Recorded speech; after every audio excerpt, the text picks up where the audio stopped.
Kim daha çok romantikdir? Kim hemşe dediğinde haklı çıxır? Bak ben sana demiştim böyle olacak. Kimin zövkü daha yaxşıdır? Kim çok inatçıdır, inatkar? Kim birinci sevgisini itiraf edeyim? Evlilik teklifi kimden gelir? Kim çok əsəbidir? Vay vay Aysəbnə. Kim çok değingendir? Sen de sen ayakkabılarını koy kaç. Kim evden 2 saate çıxır?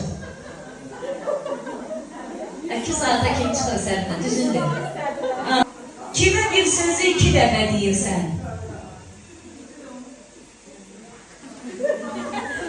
Kim çok yatağandır? Yatdı durmaq bilir. Kim həmişə görüşə gecikir? Sen de çok fikirləşirsən. Kim daha çok heyecan axtarışındadır? Məsəl üçün, gedək paraşütdən tullanar, nə bilim, gedək...